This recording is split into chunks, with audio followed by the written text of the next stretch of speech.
ஆடிக்கொண்டு இருக்கிறாய். மாமியார் வீட்டுக்கு வந்ததாக நினைப்போ?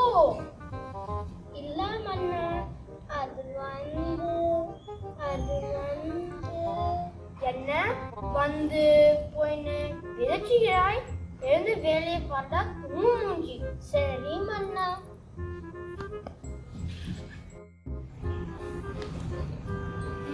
அமைச்சர்களை என்ன விவாதம்? ஊரெங்கும் கொரோனா தலையை விரித்து ஆடுகிறது மன்னா.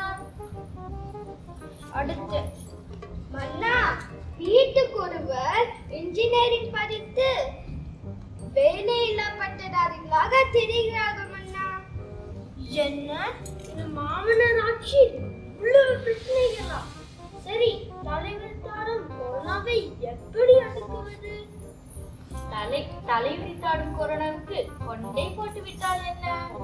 இப்படியே ஓடிவிட்டால் என்ன?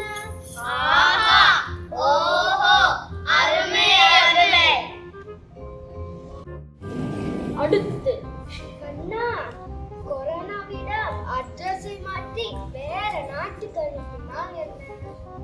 உன் வீட்டு அட்ரஸை கொரோனாவிடம் முடித்தால் என்ன?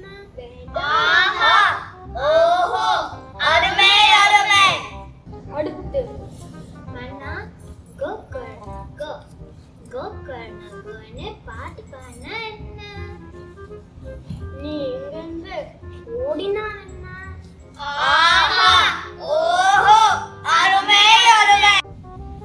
மன்னா, என்ன? கொரோனாவை பிரித்து அம்மிக்கல்ல போட்டு நங்கி நங்கி இடித்தால் என்ன? உலக்கையை வாயில் வைத்து இடித்தால் என்ன?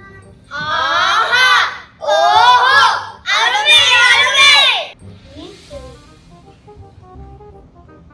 காலையில் எழும்ப வேண்டியது, பவுல தூக்க வேண்டியது, மிக்சர கொட்ட வேண்டியது, நாள் முழுவதும் தின்று கொண்டே இருக்க வேண்டியது, அதற்கு நன்றி என்ற பதவி வேறு.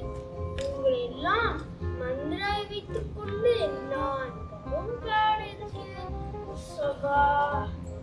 சரி, இரண்டாவது பிரச்சனைக்கு வருவோம். நம் நாட்டில் வேலையில்லாத திண்டாட்டத்தை எப்படி சரி செய்வது? வேலையில்லா பட்டதாரிகளுக்கு 3 வேளையும் இலவசமாக உணவு போட்டால் என்ன? நீயை சமைத்து அவர்கள் அனைவருக்கும் ஊட்டி விட்டால் என்ன?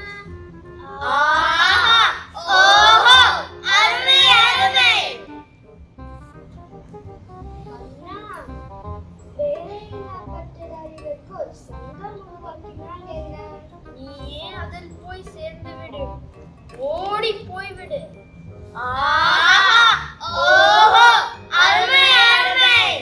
மன்னா, நாமே ஊர் தெருவா சென்று எழுதி படிக்காத பல்கொலை செய்தால் என்ன? படித்தவர்களுக்கு என்ன வேலை கொடுப்பது என்று கேட்டால் படிக்கவே வேண்டாம் என்று கூறுகிறாய். இல்லை.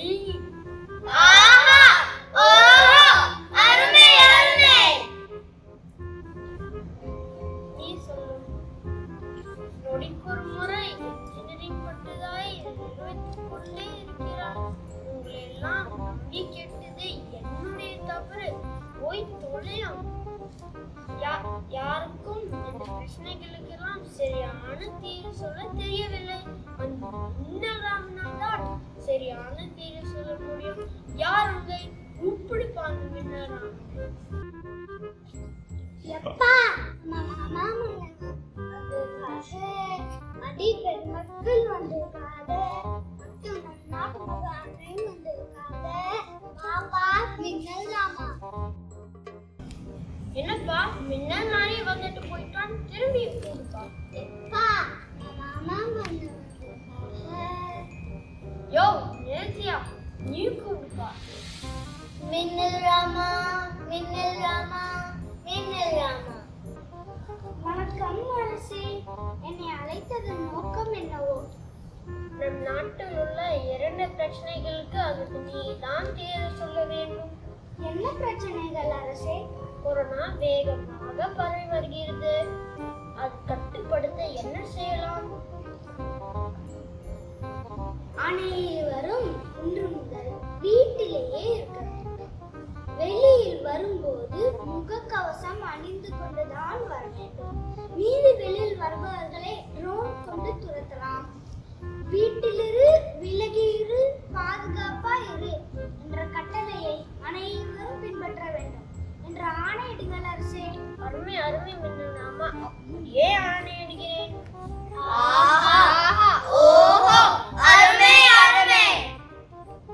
நம் நாட்டின் 2வது பிரச்சனை வேலையில்லாத திண்டாட்டம். அதற்கு என்ன செய்யலாம்?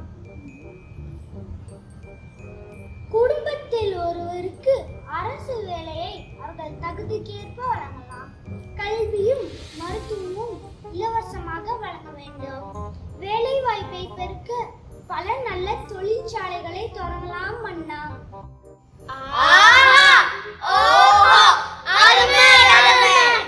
அருமை அருமை. உன் அறிவுக்கு நீ அமெரிக்காவின் அதிபராய் இருக்க வேண்டியவன். உன் அறிவின் ரகசியம் என்ன மின்னலாமா? என் வீட்டின் அறையில் கடவுள் இருக்கிறார் மன்னா. என்ன, உன் வீட்டின் அறையில் கடவுள் இருக்கிறாரா? ஆமாம் மன்னா.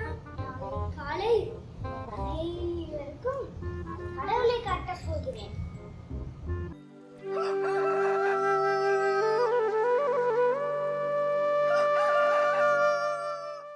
காட்டுகிறேன் என்று கூறினாயே, எங்கே இருக்கிறார் கடவுள்? அதோ அந்த அறையில் தான் இருக்கிறார் மன்னா. ஆனால் ஒரு நிபந்தனை. என்ன நிபந்தனை? யார் இதுவரைக்கும் பொய்யே சொல்லவில்லையோ அவர்கள் கண்களுக்கு மட்டும்தான் கடவுள் தெரிவார். ஒவ்வொருவராக உள்ளே செல்லுங்கள். அமைச்சரை நீரே முதலில் செல்லும். அப்படியே ஆகட்டும் மன்னா.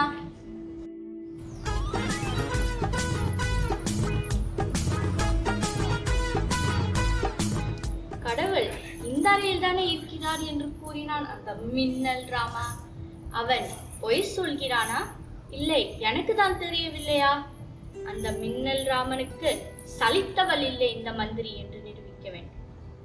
வெளியில் போனால் அனைவரும் கேட்பார்களே. சரி, நான் கடவுளை பார்த்து விட்டேன் என்று கூறலாம். ஆஹா ஆஹா, நான் கண்ட காட்சி என்ன கனவா அல்ல நிஜமா? நான் கடவுளை பார்த்து விட்டேன். நீங்கள் அனைவரும் அந்த பாக்கியத்தை அடைய வேண்டும். நீங்களும் கடவுளை பார்க்க வேண்டும். நான் செல்கிறேன் மன்னா. இல்லை, நான் செல்கிறேன் மன்னா. இல்லை, நான் செல்கிறேன். இல்லை, நான் முதலில் செல்கிறேன் மன்னா.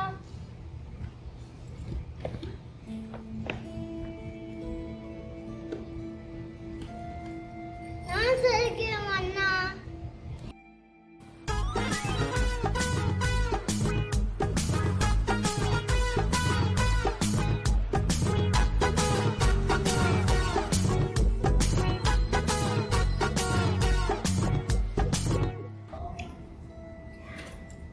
ஐயோ, வெறும் கண்ணாடி தான் இருக்கிறது.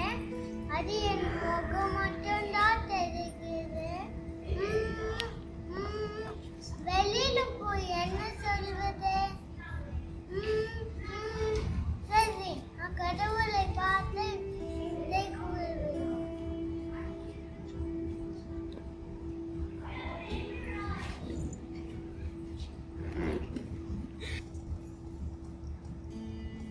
நான் கடவுளை பார்த்து விட்டேன். சேவகா, அடுத்து நீ உள்ளே செல்.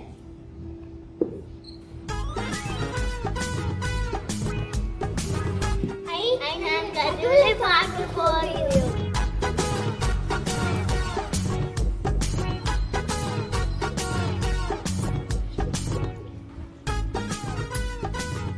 எங்கே கடவுள்?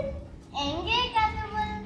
ஐயோ, என்னுடைய கண்ணுக்கு மத்தம் தேவையில்லையே. ஏன் கண்ணுக்கு தேவையில்லையே? டேய், நேத்து கூட பக்கத்து நாட்டை இருந்து தூள் வந்த கூட வறுத்தே தின்னு விட்டேன். நான் போய் சொல்லிட்டே விட்டா வேலை விட்டே தூக்கி விட்டுருவார். சரி, நம்ம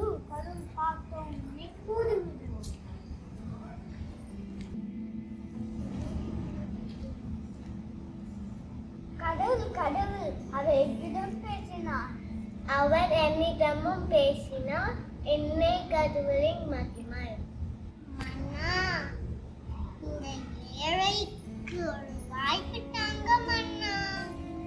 நீ ஏழையா? சரி, நீ சரி. ஏய், நான் கடவுளை பார்க்க போறேன். கடவுளை பார்த்ததும் ஒரு பெரிய வீடு, நீச்சல் குளத்தோட ஒரு பெரிய வீடு, ஒரு பெரிய ஃப்ரிட்ஜ், ஒரு வாஷிங் மிஷின், 85 inches டிவி எல்லாம் கேட்கணும். ஏய், இருங்க, நான் பார்த்துட்டு வரேன்.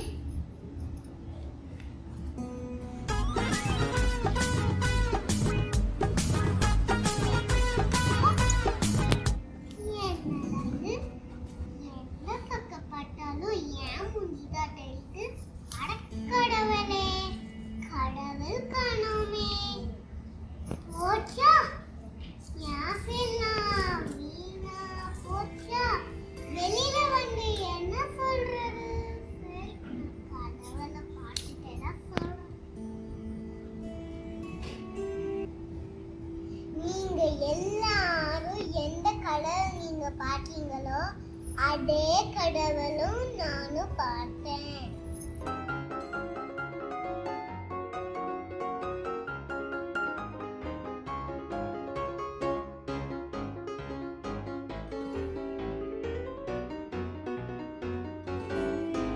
ஆத்து மன்னா, நீங்க உள்ளே செல்லுங்கள்.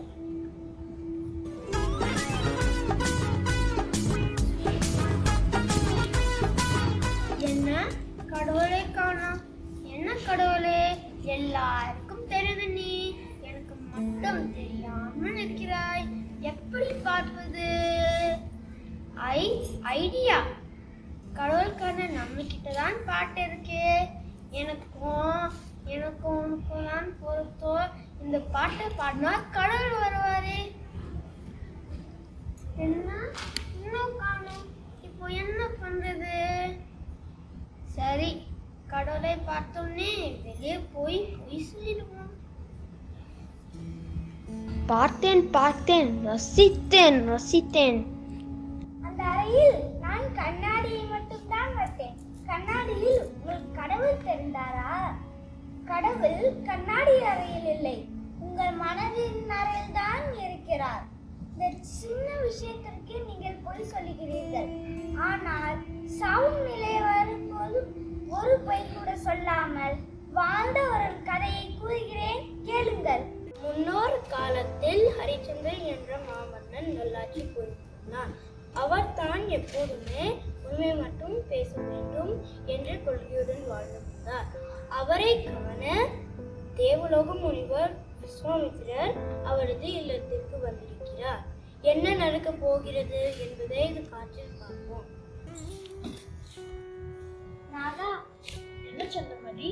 தங்களை காண முனிவர் விஸ்வாமித்திரர் வந்துள்ளார். வரவேற்றது காத்திருக்கும்படி கூறியுள்ளேன். என்ன விஸ்வாமித்திரரா? ஆச்சரியமாக உள்ளது. அதுவும் அரசவைக்கு வராமல் இங்கே வந்திருக்கிறாய் என்றால் சரி, வரச் சொல்.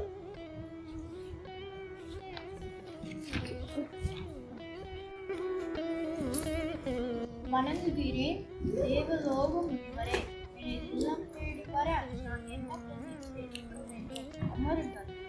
இவன் எங்களோட ஒரே மகன் லோகிதாஸ். லோகிதாசி முனிவரிடம் ஆசி பெற்றுக் கொள்வாயாக.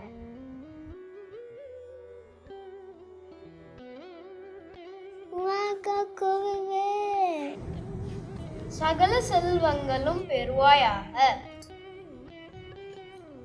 அப்படியே நான் வந்த நோக்கத்தை நிறைவேற்றி விட்டால் தயவு செய்து கூறுங்கள், நான் என்ன செய்ய வேண்டும்? நான் ஒரு யாகம் மேற்கொள்ள இருக்கிறேன். அதற்கு நீ பொருள் உதவி செய்ய வேண்டும். செய்வாயா? தங்களுக்கு உதவுவது எனது பாக்கியம்.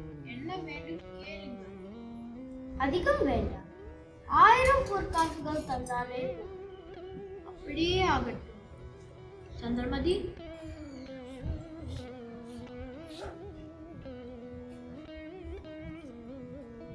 நல்லது ஹரிச்சந்திரனே, உன் உதவி உறுதிப்படி எடுத்துக் கொள்ளவே இந்த 1000 பொற்காசுகள் தற்போது உன்னிடமே இருக்கட்டும். யாகம் துவங்கும் தருணம் வந்து பெற்றிருக்கிறேன். சரி முனிவரே. வருகிறேன். வணக்கம் குருவே.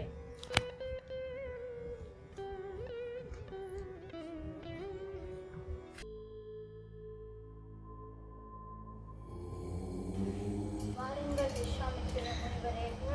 என்ன வசிஷ்ட முனிவரே, ஏதோ தர்க்கத்திற்கு தயாராயிருப்பவர் போல் காணப்படுகின்றேன். என்ன நகைப்பு! நீர் பூலோகத்தில் மன்னர் ஹரிச்சந்திரனிடம் 1000 பொற்காசுகள் யாசகம் கேட்டதை நான் இங்கிருந்து கண்டேன். அதை எண்ணித்தான் சிரிக்கிறேன். இதில் என்ன தங்களுக்கு நகைப்பு வேண்டியுள்ளது வசிஷ்டரே? நான் தங்களிடம் மேற்கொண்ட சவாலில் வெற்றி பெறவே இந்த நாடகத்தை ஆரம்பித்துள்ளேன். வேண்டாம் விஸ்வாமித்திர முனிவரே, தோற்று விடாதீர்கள். அந்த ஹரிச்சந்திரனை போய் பேச வைக்க முடியாது தங்களால். என்னால் முடியும். மனிதராய் பிறந்த அனைவருமே போய் பேசக்கூடியவர்களே. அவனையும் போய் பேச வைக்கிறேன். அதற்காகவே அவனை சென்று சந்தித்தேன். இன்னும் ஓரிரு தினங்கள் பொறுங்கள், அது நடக்கும். விஸ்வாமித்திர முனிவர் வசிஷ்ட முனிவரிடம் வெற்றி பெறுவதற்காக ஹரிச்சந்திரனிடம் செய்ய போகிற சூழ்ச்சியை நினைத்து வசிஷ்ட முனிவர் வருத்தப்படுகிறார். அந்த சூழ்ச்சிகளால் ஹரிச்சந்திரனின் வாழ்க்கையை மாறிவிடும். அதன் விளைவுகளை நினைத்து வருத்தம் கொள்கிறார். வணங்குகிறேன் தேவலோக முனிவரே. அமருங்கள். ஹரிச்சந்திரா, கூறுங்கள் முனிவரே. நிஜத்தில் மட்டும் தான் நீ கொடுத்த வாக்கை நிறைவேற்றுவாயா, இல்லை கனவில் கூட நீ கொடுத்த வாக்கை நிறைவேற்றுவாயா? கனவு நிஜம் என்றெல்லாம் வேறுபாடு இல்லை முனிவரே. வாக்கு கொடுத்தால் தவற மாட்டேன். அப்படி என்றால் என் கனவை தைரியமாக கூறுகிறேன். எதுவாயினும் கேளுங்கள் முனிவரே. நேற்று என் கனவில் நீ உனது நாட்டை எனக்கு தானமாக தருவது போல் கனவு கண்டேன். அது நடக்குமா ஹரிச்சந்திரனே? தேவலோக முனிவரே, கனவாயிருந்தாலும் நான் தந்த வாக்கை நிறைவேற்ற வேண்டியது எமது கனவு. சந்திரமதி, முனிவருக்கு நாட்டை தாரவாக்க வேண்டும்.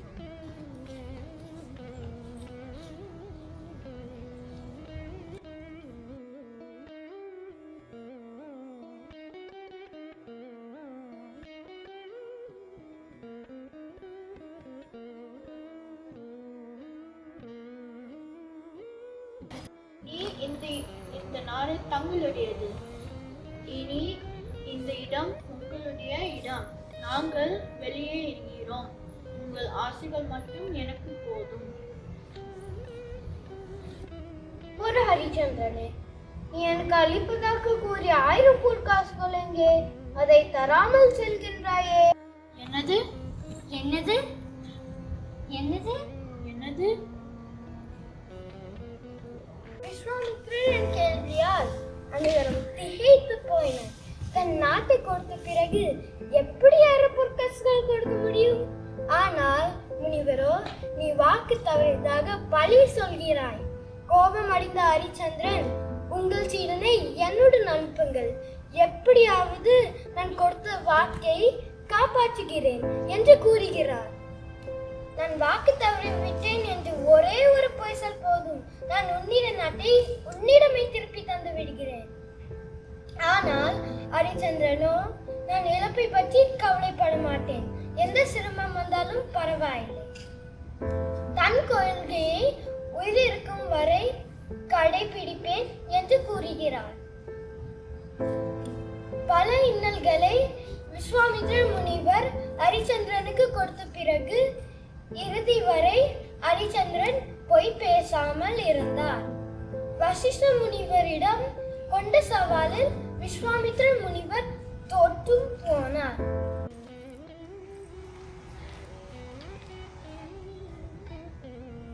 ஹரிச்சந்திரா,